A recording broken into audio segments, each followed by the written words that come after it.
ইচ্ছা দান করেছেন, বনি আদমকে ইখতিয়ার দান করেছেন। ইচ্ছা করলে একজন বনি আদম সারা রাত দাঁড়ায় থাকতে পারে রবের আদালতে জায়নামাজের মুসল্লায়। আবার যদি সে ইচ্ছা করে তো সারা রাত বসে থাকতে পারে মদের আসরে আড্ডাখানায়। ইচ্ছা করলে সারা দিন ফেসবুক আর অনলাইনের পাপাচারে নিজেকে আটকায় রাখতে পারে। আবার এই ইচ্ছাও তাকে দান করেছেন, ইচ্ছা করলে সে নিজের নফসকে কাবু করে সারা রাত আল্লাহর কোরআনের তিলাওয়াত নামাজে দাঁড়ায় দাঁড়ায় করতে পারে। যেমন আমাদের আকাবিররা সারা রাত দাঁড়িয়ে নামাজ পড়েছেন, রাতের বেলায় ঘুম আসলেও নিজের ইচ্ছাকে কোরবানি করে সারা রাত ইবাদত করেছেন। নুমান বিন সাবিত, ইমামে আজম আবু হানিফা রহমতুল্লাহি আলাইহি এশার নামাজ পড়েছেন। এশার নামাজের ভেতরে ইমাম সাহেব সূরা জিলজাল তেলাওয়াত করেছে।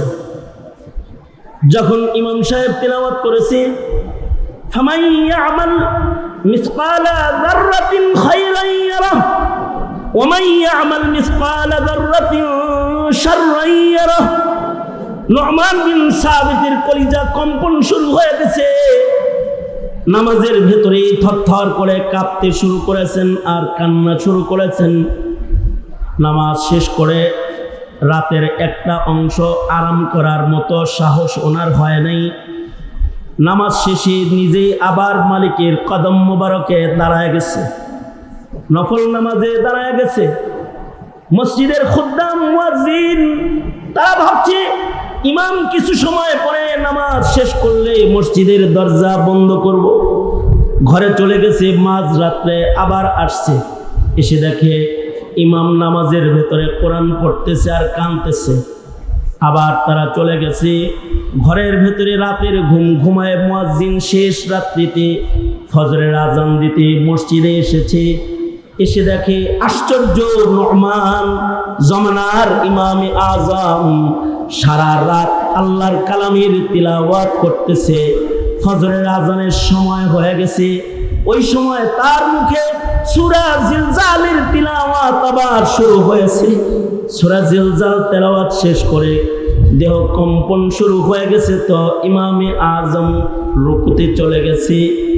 ছোট ছোট সূরাগুলো শেষ করে 2 রাকাত নামাজে গোটা রাত্রি ইমামে আজম কাটিয়ে দিয়েছে। 2 রাকাত নামাজ পড়ে সারা রাত জায়নামাজে দাঁড়িয়ে থাকার মতো ইচ্ছা সত্ত্বেও আল্লাহ তাআলা বনি আদমকে দান করেছেন। আবার সারা রাত মদের আসরে সময় কাটানোর ইচ্ছা সত্ত্বেও আল্লাহ তাআলা বনি আদমকে দান করেছেন।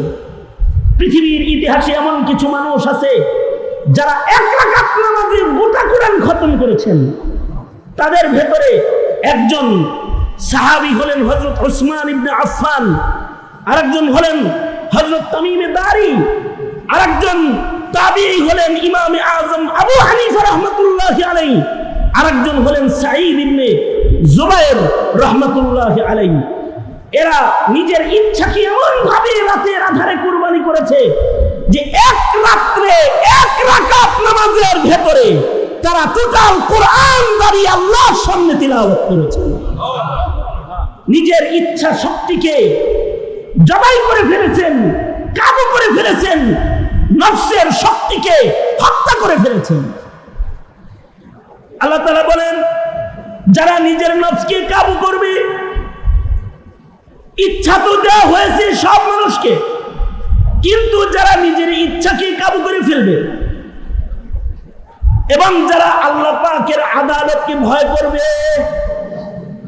যে আমার তো একদিন আল্লাহর আদালতে দাঁড়াতে হবে, এই ভয় যাদের হৃদয়ে রাখবে, আল্লাহ পাকের মাকামকে যারা ভয় করবে, আল্লাহর ভয়ে তাকওয়ার নিয়ামত যারা নিজের ভেতরে জায়গা দিবে এবং যারা নিজের নফসকে আল্লাহর ভয়ে দমন করে রাখবে, নফসের তাবিদার, নফসের গোলাম যারা হবে না, আল্লাহ তাআলা তাদের জন্য ওয়াদা করেন ওয়া আম্মা মান খাফা মাকামা রাব্বিহি ওয়া নাহান নাফসা আনিল হাওয়া ফাইন্নাল জান্নাতা হিয়াল মাওয়া।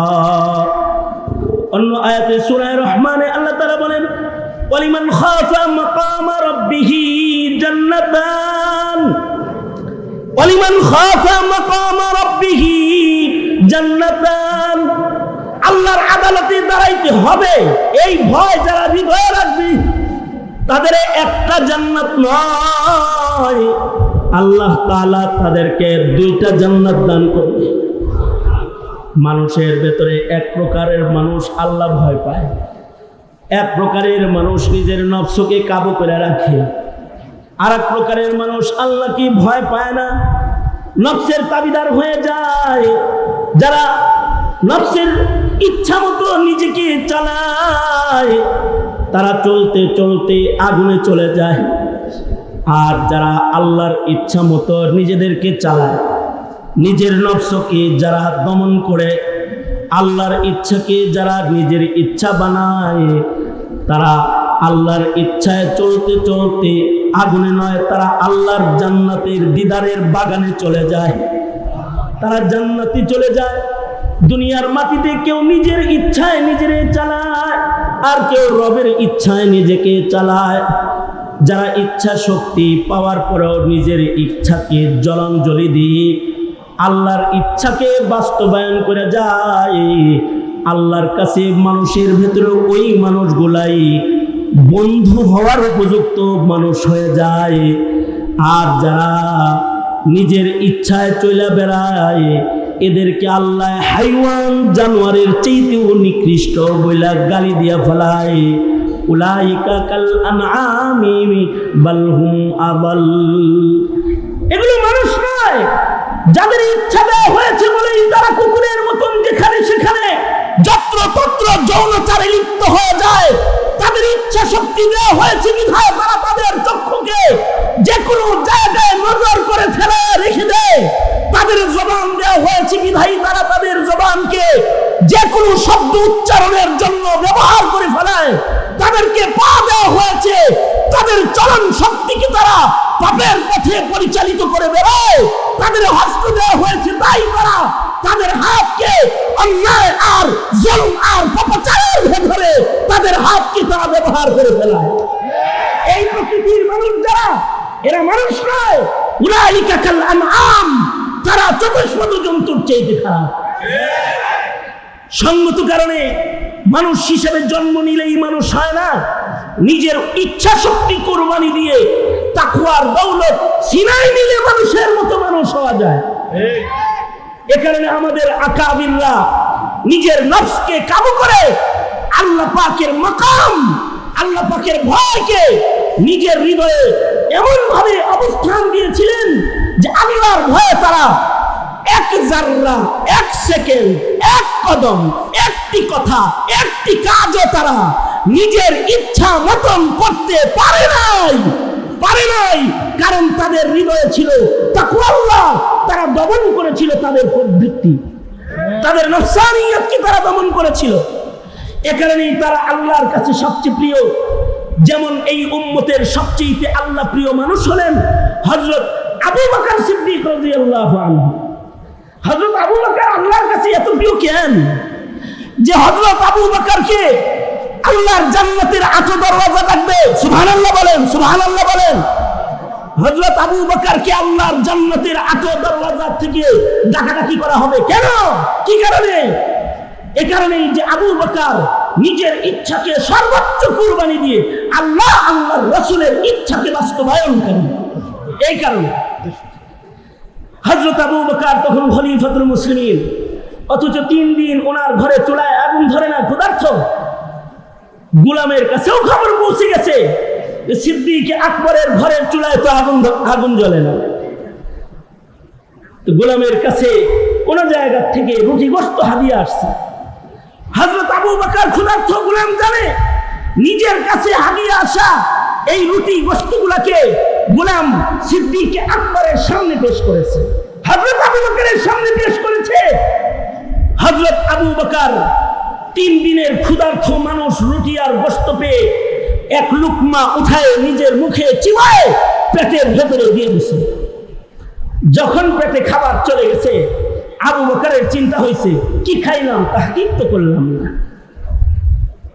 আমরা তো তাহকিক করে কিছু খাই না, কোনটা হালাল কোনটা হারাম তা তাহকিক আমরা করি না। কোন পণ্য কিনা যাবে কোনটা কিনা যাবে না তা আমরা বিচার বিশ্লেষণ করি না, ফতোয়া দেওয়ার পরেও আমরা মানি না। কিন্তু আবু বকর এক টুকরা রুটি আর এক টুকরা গোশত খাওয়ার পরে চিন্তায় পড়ে গেছে, কি খাইলাম। আবার গোলামকে ডাকাইছে, এই গোলাম তুমি যে আমাকে রুটি গোশত হাতিয়ে দিলে, এগুলো কেমনে পেলে, কোন খাবার দিলে? গোলাম বলে, আমিরুল মুমিনিন, জাহিলিয়াতে আমি একটা রোগীর চিকিৎসা করছিলাম, আমি একজন মুদাব্বির, আমি রুকিয়া করেছিলাম। আমার দুআয় আমার তাদবীরে ওই রোগীটা ভালো হয়েছিল। রোগীটা গরিব মানুষ, আমাকে কোনো বিনিময় দিতে পারে নাই।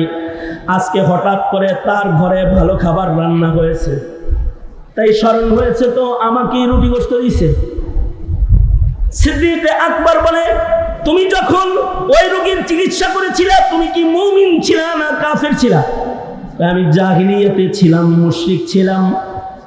হযরত আবু বকর সাথে সাথে রুটি আর গোশতকে সামনের থেকে সরায়া দিয়ে বলে, মুশরিক অবস্থায় রুকিয়া করেছো, নিশ্চয়ই আল্লাহর নামে করো নাই, লাত উজ্জার নাম লয়ে চিকিৎসা করছো। জি আমিরুল মুমিনিন। তাহলে লাত উজ্জার নামের কোনো জিনিস আবু বকরের পেটে যাইতে পারে না, কেন আমার এই খাবার দিলা?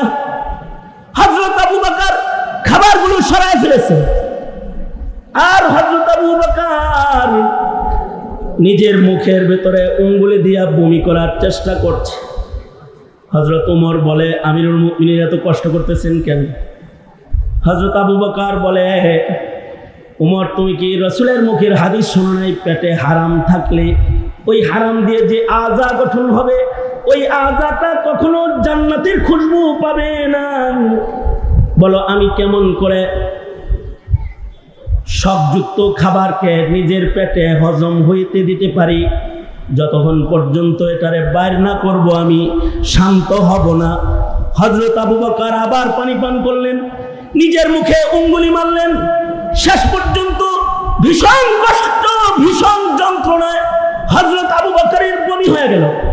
গোশতের টুকরাটা, রুটির টুকরাটা বের হয়ে গেলে সিদ্দিক আকবর আলহামদুলিল্লাহ বললেন, আলহামদুলিল্লাহ হারাম খানা পেট থেকে বাইর হয়ে গেছে। এই যে তাকওয়াল্লাহ, আবু বকরের যে এই যে আল্লাহর মর্জির সন্ধান করা, নিজের ক্ষুধা আর নিজের নফসানিয়তকে দমন করা, এটা সম্ভব হয়েছে তখন যখন আবু বকরের হৃদয়ে স্থাপিত হয়েছে তাকওয়াল্লাহ, আল্লাহর ভয় স্থাপন হয়েছে, তখন এটা সম্ভব হয়েছে। আর আমরা মুসলমানের ঘরে জন্মগ্রহণ করার পরেও পূজার প্রসাদ না খাইলে মনে শান্তি আসে না। ঘুষ সুদ হারাম না কামাইলে রাত্রে ঘুম ধরে না, কারণ আমরা আল্লাহর ভয়ে ভীতু গোলাম না, আমরা আল্লাহর ভয়ে ভীতু গোলাম না, আমরা নফসের তাবিদার গোলামে পরিণত হয়েছি। আমরা আল্লাহকে ভয় করি না। হযরত ওমর, ওনার কাছে দুধ হারিয়ে এসেছে, দুধ নবীজির পছন্দের, দুধ আল্লাহর পছন্দের, দুধ জিবরাইলের পছন্দের, দুধ আল্লাহর পছন্দের। এই কারণেই আল্লাহ তাআলা মাখলুকাত বানানোর পরে অধিকাংশ মাখলুকরে মায়ের দুধ খাওয়ায়। কেন? দুধ খাবারটা আল্লাহর পছন্দের, দুধ জিবরাইলেরও পছন্দের। মেরাজের রজনীতে আল্লাহর রাসূলের সামনে মসজিদুল আকসায় ট্রেতে করে দুধ, শরাব, পানি নবীর সামনে পেশ করা হয়েছে। নবী জিবরাইলের দিকে তাকাইলে জিবরাইল বলে, আল্লাহর রাসূল দুধ পান করুন। দুধ জিবরাইলেরও পছন্দ, দুধ নবীজিরও পছন্দ। নবীজিকে কেউ দুধ দিলে পারে নবী মানা করতেন না, পান করতেন। হযরত উমরকে দুধ দেওয়া হয়েছে, উমর কি এটা মানা করেন না মানুষ? উমর তো নবী যেটা পছন্দ করে উমর সেটা পছন্দ করে। নবীর ইচ্ছা যেটা, উমরের ইচ্ছা এটা। এক মুনাফিকে নবীর ইচ্ছা মানে না। তো হযরত উমর নতুন করে বিচারের জন্য উমরের কাছে গেছে। উমর নবীর ইচ্ছার সাথে নিজের ইচ্ছার মিল প্রকাশ করার জন্য এক কোপে তরবারি দিয়ে মুনাফিকের গর্দান নামায় দিয়েছে যে আমার নবীর ইচ্ছা তো আমার ইচ্ছা, উল্টা বিচার নিতে আমার কাছে আইছো। এই তো সেই উমর, সেই উমরের সামনে দুধ দিছে আর মনে পড়ছে নবী দুধ পছন্দ করে, ঘাট করে এই দুধ মুখে নিয়ে নিছে। এক ঢোক হযরত উমর দুধ গিলে ফেলেছেন, এক ঢোক পেটের ভেতরে চলে গেছে। এবার হযরত উমর জিজ্ঞাসা করে, এই দুধগুলা কি তোমার উট ছাগলের বাড়ির দুধ? যিনি দুধ হাদিয়া নিয়ে এসেছে তিনি বলে, আমিরুল মুমিনিন না, বাইতুল মালের যেই উট ছাগলগুলার দুধ দহন করা হয় এটা বাড়ি হিসেবে এক এক সপ্তাহে এক এক গরিবরে দেয়া হয়। বাইতুল মালের উট ছাগলের দুধগুলা এইবারের বাড়িতে আমি পেয়ে গেছি, আমার জন্য সাদাকা, কিন্তু ওয়ালাকা হাদিয়া, আপনার জন্য তো এটা হাদিয়া, আপনি খান। হযরত উমর রেগে গেলেন।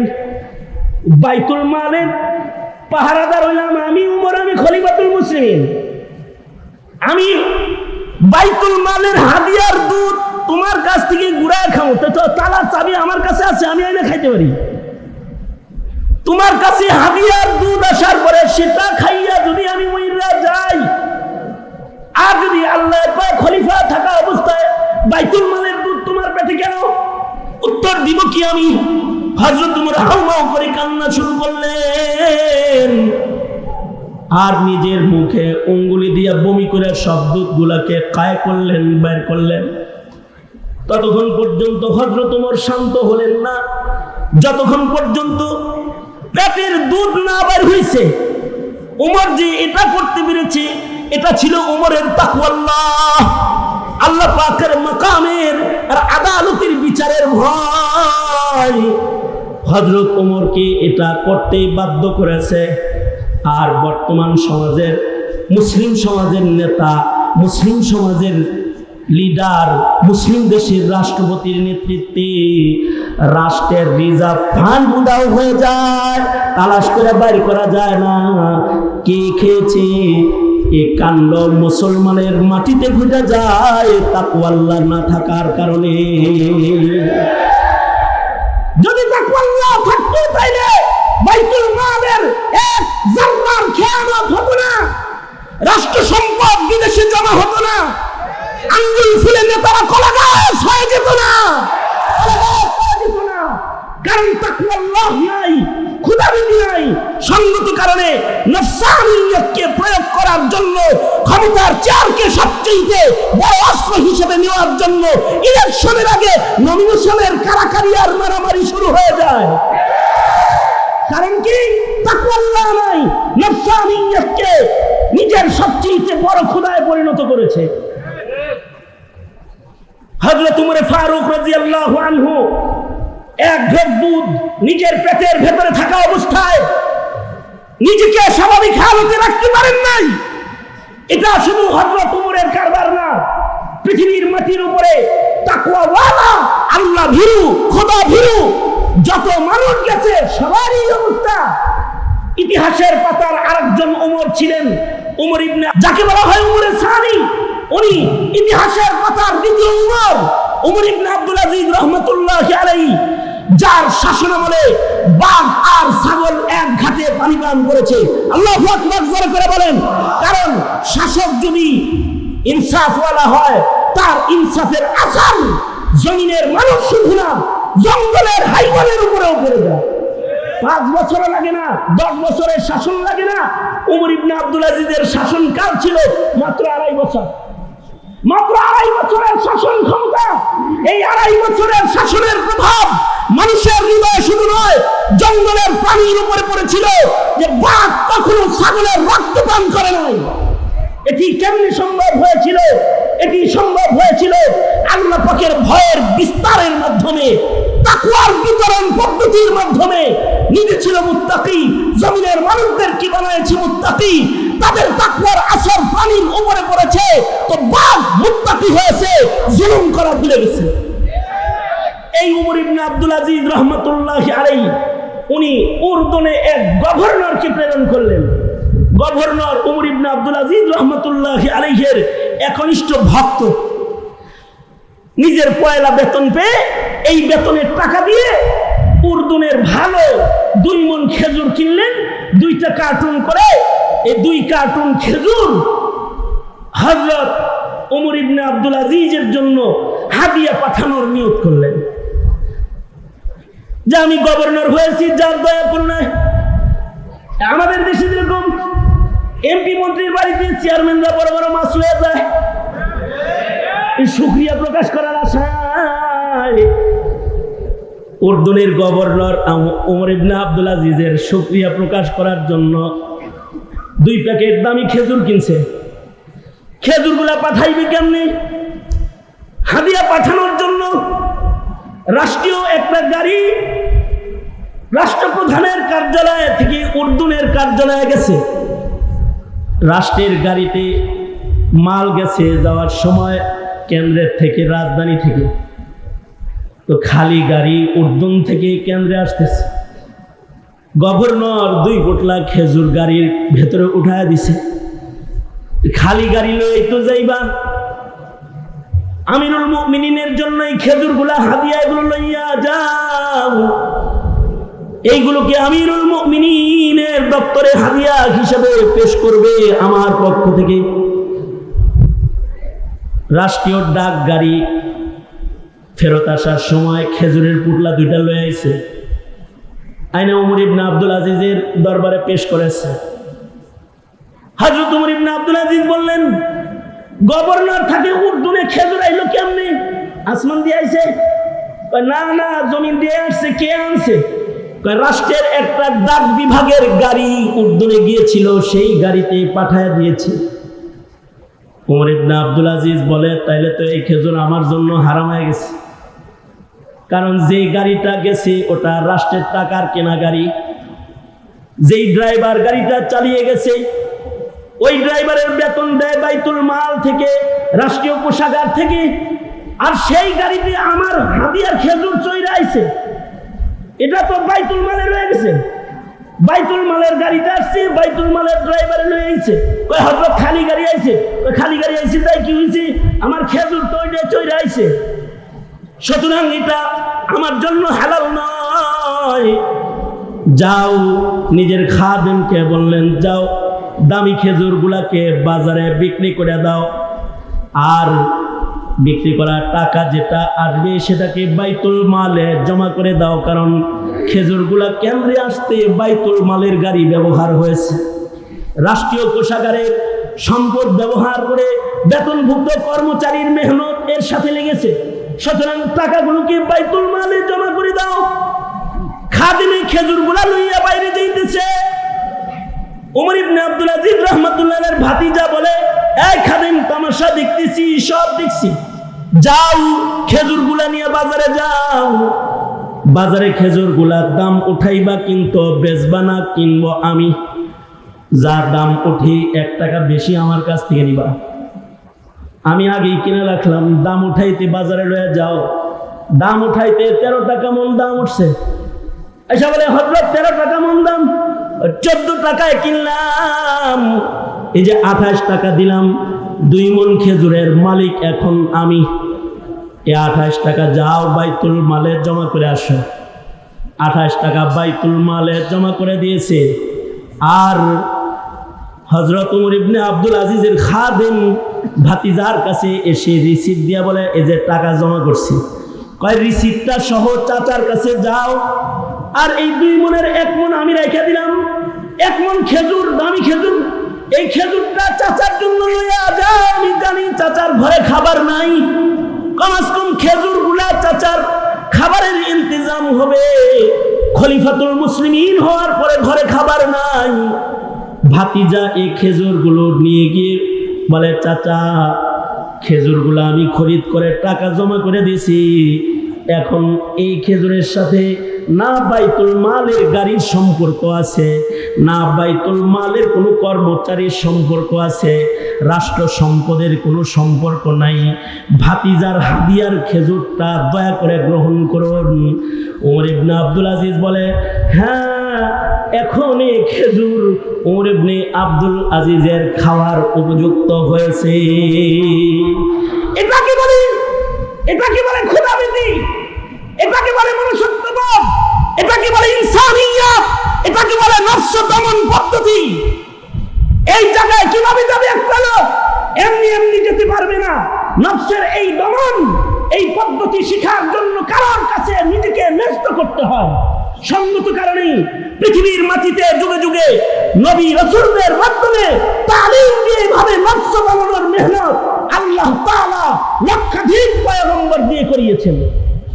আর যখন পয়গম্বরদের মেহনতের পরে মানুষের নফস গঠন হয়ে গেছে, তখন তাদের এই নফসওয়ালাগুলা কোন কসম করলে আল্লাহ এটা পুরা করেছে, কোন দোয়া করলে সে দোয়া আল্লাহ তাআলা রিসিভ করেছে, কবুল করেছে, কোন আবেদন করলে সে আবেদনগুলো আল্লাহ তাআলা কবুল আর মঞ্জুর করেছে। আর আমাদের নফস হাইওয়ানাতের নফসের চেয়ে নিকৃষ্ট হওয়ার কারণে আমরা আবেদের বেশি দোয়া করি, তাও দোয়া কবুল হয় না। আমরা লাইলাতুল কদরে দোয়া করি, তাও দোয়া কবুল হয় না। আমরা সালাতুল ফজরে কুনুত পড়ে দোয়া করি, কুনুতে নাযিলা পড়ে দোয়া করি, তারপরে আমাদের দোয়া কবুল হয় না।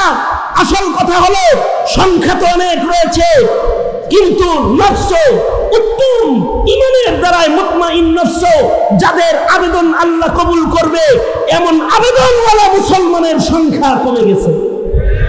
অধিক যখন হয়ে গেছে নফসের দাবিদার, তখন জমিনে আল্লাহর গজব আসতেছে, আল্লাহর কাছে মুমিনের আবেদনগুলো পুরা হচ্ছে না।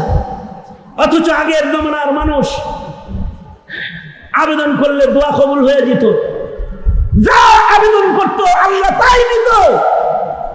উহুদের ময়দানে দুই সাহাবী যাইতেছেন, আব্দুল্লাহ ইবনে জাহাশ এবং হযরত সাদ ইবনে আবি ওয়াক্কাস রাদিয়াল্লাহু আনহু, দুইজন উহুদে প্রবেশ করতেছেন। উহুদের ময়দানে যুদ্ধে প্রবেশ করতেছেন। যুদ্ধে প্রবেশ করার আগে এক মুজাহিদ আর এক মুজাহিদকে কয়, আব্দুল্লাহ বলে সাদ ইবনে আবি ওয়াক্কাসকে, মুরব্বী, আপনিও যুদ্ধে ঢুকতেছেন, আমার দিলের ভিতরে একটা দোয়া আইছে, একটা দোয়া করতে করতে আমি যুদ্ধের মাঠে ঢুকবার লাগছি। আপনি যদি আমার দোয়াটায় আমিন বলতেন, আর আপনি একটা দোয়া করেন, আপনার দোয়াটায় আমি আমিন বলি, তবে একজনের দোয়া আরেকজন শুনবে না। আপনি মনে মনে দোয়া করবেন, আমি জোরে করে আমিন বলবো, আমি জোরে করে দোয়া করব, আমি আস্তে দোয়া করব, আপনি জোরে করে আমিন বলবেন। দুইজনে মিলে দুইজনের দোয়ায় আমিন বলছে। এবার ঢুকার আগে বলতেছে, আপনি ঢুকবেন এই দিকে, আমি ঢুকবো এই দিকে। আমার গোত্রের লোক এই পাশে যুদ্ধ করতেছে, আপনার গোত্রের লোক ওই পাশে। আচ্ছা, দোয়াটা করলেন কি একটু শোনানো যায়? কি দোয়া করছেন মনে মনে? না, যার যার দোয়া আল্লাহর সাথে হয়ে গেছে, এটা আরেকজনের শোনানোর দরকার নেই। না, শুনান না। তুমি কি দোয়া করছো? আপনারটা আগে শোনান, তাহলে আমারটা বলবো। সাদ ইবনে আবি ওয়াক্কাস বলে, আমি দোয়া করেছি, ও আল্লাহ, আমি উহুদের মাঠে যাইতেছি, একটা হৃষ্টপুষ্ট বড় শক্তিশালী কাফেররে আমার সামনে খাড়া করে দিও, যার কাছে অনেক মাল আছে, আর আমাকে তুমি শক্তি দিও, আমি যেন ওকে এক আঘাতেই পরাস্ত করে দিতে পারি, আর ওর মালগুলা গনিমত হয়ে যায়।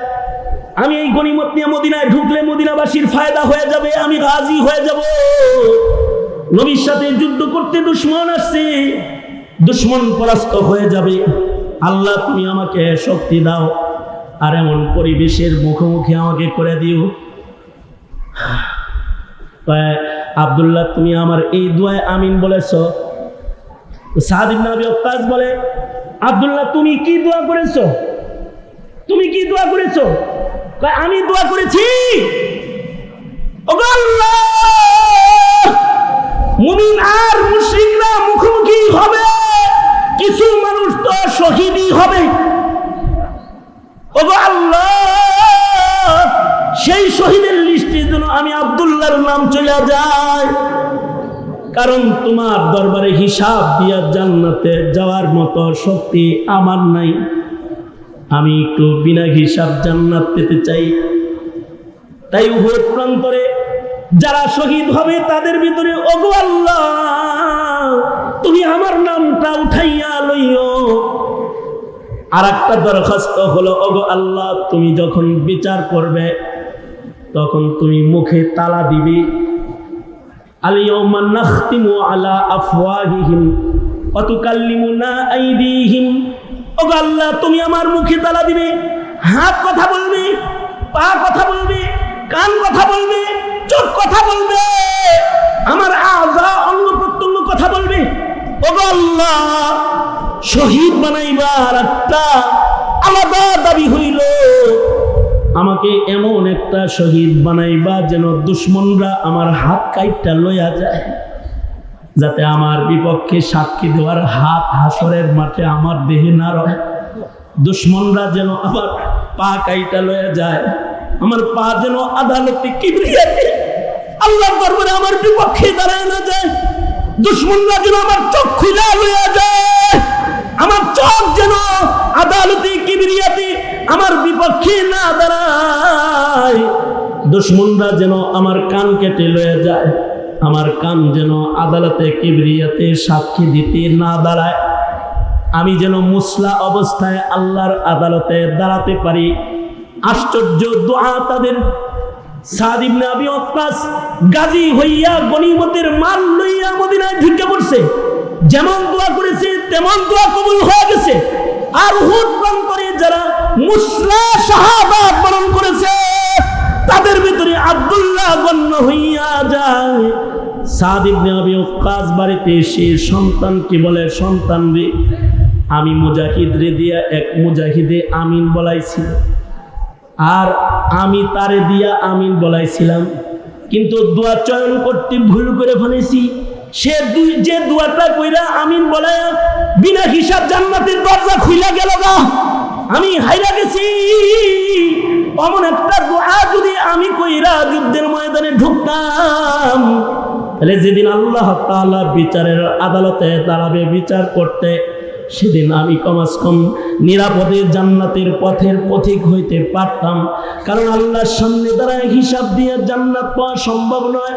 ওয়া আম্মা মান খাফা মাকামা রাব্বিহি ওয়া নাহান নাফসা আনিল হাওয়া ফাইন্নাল জান্নাতা হিয়াল মাওয়া। তাদের হৃদয়ে আল্লাহর মুখোমুখি তারা হইতে পারবে না এই ভয়, এই তাকওয়াল্লাহ তাদেরকে এমন জায়গায় নিয়েছে যে নিজের নফসের ইচ্ছা মতো একটা কাজ তারা করতে পারে নাই। আর তারা যখন কামেল মুত্তাকি হয়ে গেছে, তখন তারা আল্লাহর কাছে এমন মাহবুব, এমন প্রিয় হয়েছে যে তারা মুখ দিয়ে কোনো কথা বললে আসমানের মালিক আল্লাহ সেই কথাটা ফেরত দেন নাই। আল্লাহ তাআলা তাদের দোয়া কবুল করে নিছে। কিন্তু আমাদের দোয়া কবুল হয় না। আমরা খানকায় বসে দোয়া করলেও কবুল হয় না, আমরা জেলখানার তালার ভেতরে বসে দোয়া করলেও কবুল হয় না, আমরা চোখের পানি সহ দোয়া করলেও দোয়া কবুল হয় না, আমরা ক্ষত বিক্ষত রক্ত মাখা দেহে দোয়া করার পরেও সে দোয়া কবুল হয় না। কারণ হলো অধিকাংশ মুসলমান আজকে তা নফসের গোলামিতে লেগে গেছে, আল্লাহর গোলামি ভুলে গেছে, সংখ্যাগরিষ্ঠতা হয়ে গেছে। আধিক্য হলো নফসের গোলামের সংখ্যা বেশি, গণতন্ত্রের গোলামের সংখ্যা বেশি, ভারতের গোলামের সংখ্যা বেশি, আমেরিকা চায়নার গোলামের সংখ্যা বেশি, আল্লাহর গোলামের সংখ্যা কমে গেছে। একটি ঘটনার মাধ্যমে আমি আমার আলোচনাকে আজকের জন্য সমাপ্ত করতে ইরাদা রাখি। ইমাম তাবারানী রাহমাতুল্লাহি আলাইহি উনি ওনার কিতাব আদ-দুআর ভেতরে ঘটনাটা এনেছেন এবং মাকারিমুল আখলাকের ভেতরেও মুসান্নিফ দোয়াকে এই ঘটনাটাকে নকল করেছেন। ইমাম তাবারানী আদ-দুআ কিতাবে নকল করেছেন। আল্লামা খারাইতি উনি ওনার কিতাব মাকারিমুল আখলাকের ভেতরেও এটা নকল করেছেন যে হযরত ওমর বসে রয়েছেন, আর হযরত ওমরের সামনে দুই বাপ বেটা আসছে দেখা করার জন্য। আজব দুই বাপ বেটা আসছে, যেই দুই বাপ বেটার চেহারা একই রকম, একটা আরেকটার বদল। হযরত ওমর বললেন, তোমরা কি বাপ বেটা? জি। আশ্চর্য, আমার জীবনে গোটা আরবে এমন বাপ বেটা আমি কখনো দেখিনি। তোমার চোখ যেমন তোমার ছেলের চোখ তেমন, তোমার কান যেমন তোমার ছেলের কানের ডিজাইন তেমন, তুমি যতটুকু লম্বা তোমার গোলা অতটুকু লম্বা, তোমার দাড়িগুলা যেমন তোমার ছেলের দাড়িগুলা এমন। এত নকল হুবহু ফটোকপি সন্তান জীবনে দেখিনি।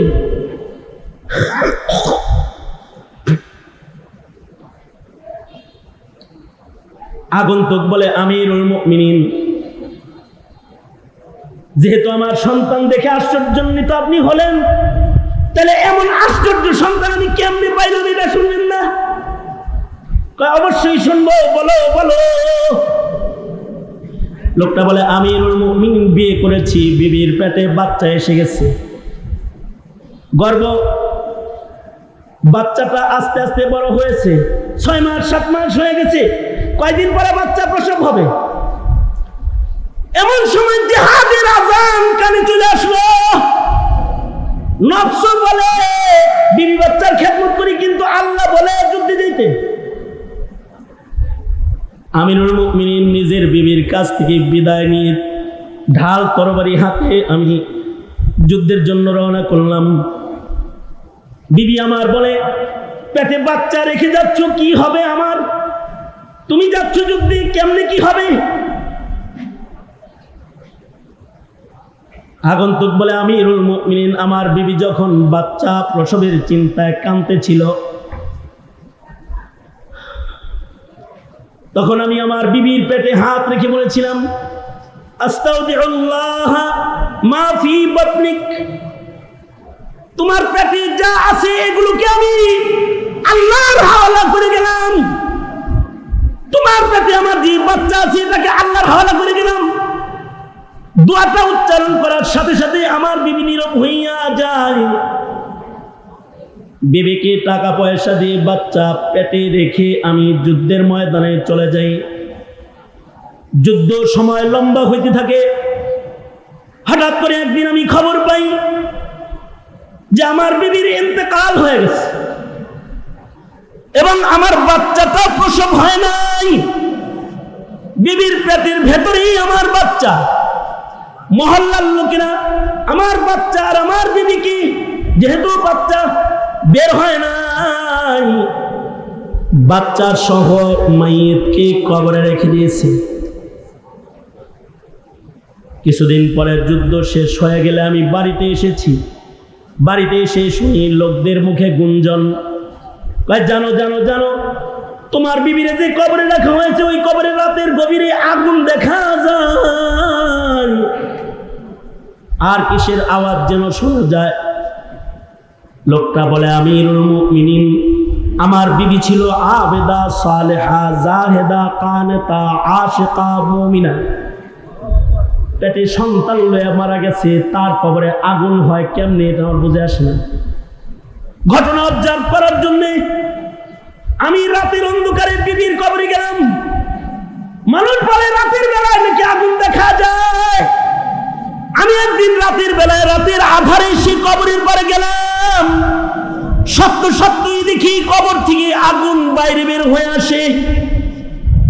কাছে থেকে ঘটনা দেখার জন্য কবরের খুব কাছাকাছি চলে গেলাম, কিন্তু আজব একটি দৃশ্য আমি দেখতে পেলাম। ও আমিরুল মুমিনিন, দেখি আমার বিবির ঘরটা বিশাল একটা প্রশস্ত বাগানের মতন একটি ঘর, আর বাগানের ওই কিনায় রাতের বেলায় আলোর ইন্তজাম একটি বাতি।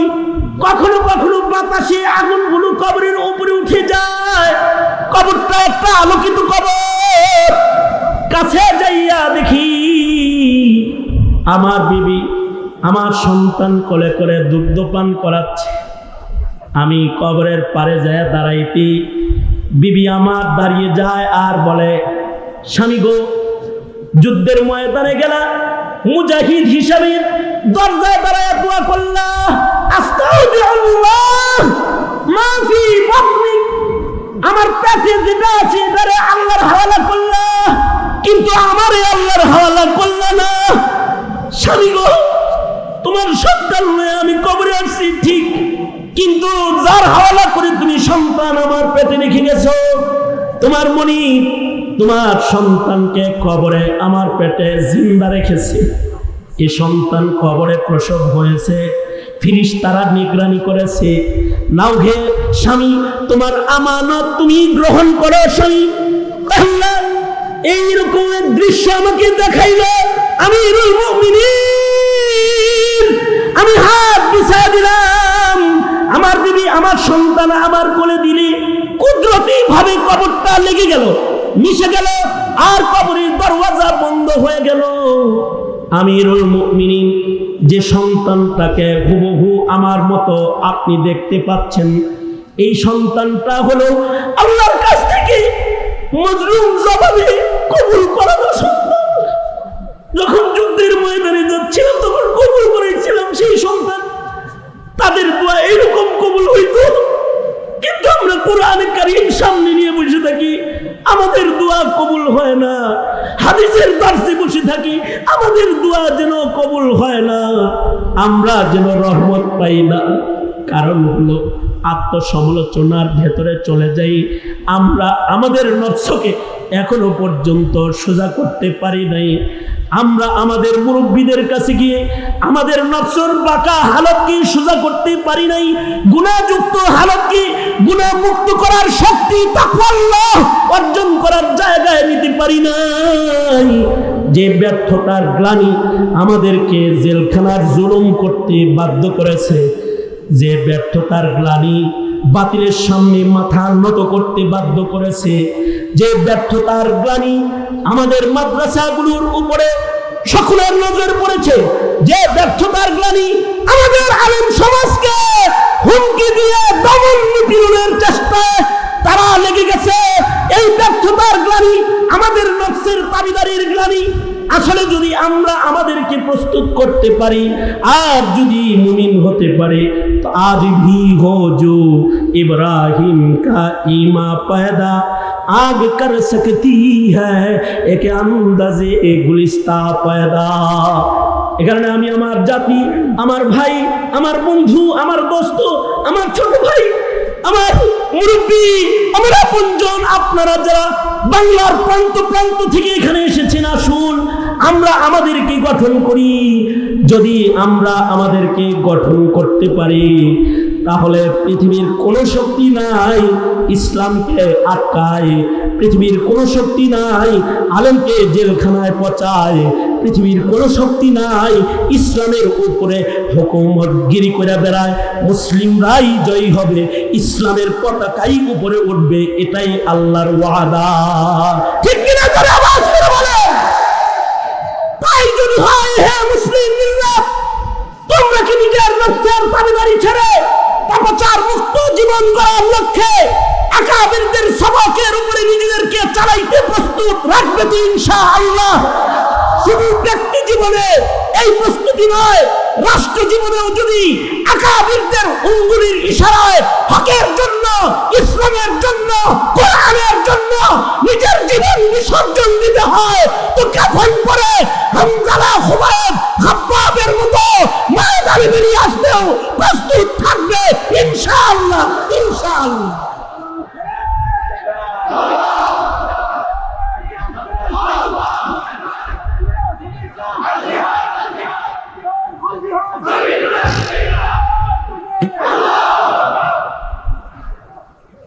আকাবিরদের নকশা নমুনা নানপুর জামিয়ার মঞ্চে বসে আরো বেশি কথা বলে আমি আমার বাপ দাদা, আমার আসামিরা কেরাম, আমার মুরব্বীদের সময়কে নষ্ট করতে চাই না। তবে বাতিল শক্তিকে অবশ্যই এই মঞ্চ থেকে ঘোষণা জানিয়ে দিতে চাই, মুসলমানরা আগেও ছিল, এখনো আছে, মুজাহিদেরা আগে ঈমান নিয়ে ময়দানে ছিল, গোলা বারুদ আর ককটেল নিয়ে নয়, আজ ঈমান নিয়েই আছে। বাতিল শক্তি যতই শক্তিধর হোক, তার শক্তিকে পরাস্ত করার জন্য মুমিনের তাকওয়া আর ঈমানের শক্তি যথেষ্ট শক্তি, যথেষ্ট শক্তি। সঙ্গত কারণে সেই তৈয়ারি নিজেদের ভেতরে রেখে কদম কদম সামনে চলার দাওয়াত জানিয়ে আমি এই মুবারক মজমায় আমার সংক্ষিপ্ত তাকরার, আমার সবককে এখানেই গুটিয়ে আনতেছি। যা কিছু ভালো বলেছি আমার পক্ষ থেকে, যদি কোনো ভুল হয়ে থাকে শয়তানের পক্ষ থেকে আল্লাহ তাআলা ক্ষমা করে দিন। আর ভালো কথাগুলোকে আমল করার এবং মধ্যে নজর রাখার তৌফিক আল্লাহ তাআলা দান করুন। আমিন সুম্মা আমিন। ওয়া আখিরু দাওয়ানা আনিল হামদুলিল্লাহি রাব্বিল আলামিন। আসসালামু আলাইকুম ওয়া রাহমাতুল্লাহি ওয়া বারাকাতুহু।